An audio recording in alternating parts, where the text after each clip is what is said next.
পৌষ সংক্রান্তি মানে পিঠে বানানো। আর এই পিঠে বানানোর জন্য আজকে না জানি আমাকে কী না কি করতে হলো। দেখো সবাই ভিডিওটা, তাহলেই বুঝতে পারবে। এই যে আমাদের তাওয়াটা সকাল থেকে শরীরটা ঠিক ভালো যাচ্ছিল না, ভেবেছিলাম আজকে পিঠেটা বানাবো না, কিন্তু দেখলাম না আজকে সংক্রান্তি, ছেলেও পিঠে খেতে চেয়েছে, ছেলের বাবাও চেয়েছে, তো সেই জন্য পিঠে বানানোর জন্য জোরদার প্রস্তুতি। কিন্তু এই যে সমস্যা, আগেরবার যখন পাটিসাপটা বানাচ্ছিলাম তখন আমার যে তাওয়াটা, সেটার মাঝখানটা এই মেজে মেজে নষ্ট হয়ে গেছিলো, জায়গাটার একটু ঘষে গেছিলো, তাই জন্য পাটিসাপটাটা তুলতে গেলেই সব সময় লেগে লেগে যেত।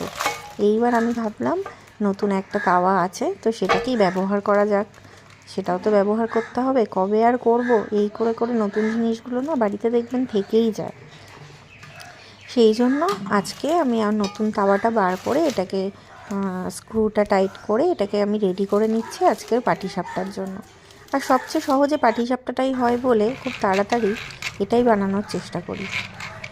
এই আমি মিক্সিং বলে একটা সব কিছু নিয়ে যেরকমভাবে আমরা বানাই সেটা তৈরি করে নিচ্ছি। তারপরে যেমনভাবে পাটিসাপটা আমি একটু ঘি দিয়ে করি, অনেকে সাদা তেল দিয়ে করে, তো আমি একটু অয়েল ব্রাশ দিয়ে একটু ঘি ব্রাশ করে নিয়ে ব্যাস পাটিসাপটা ছেড়ে দিলাম।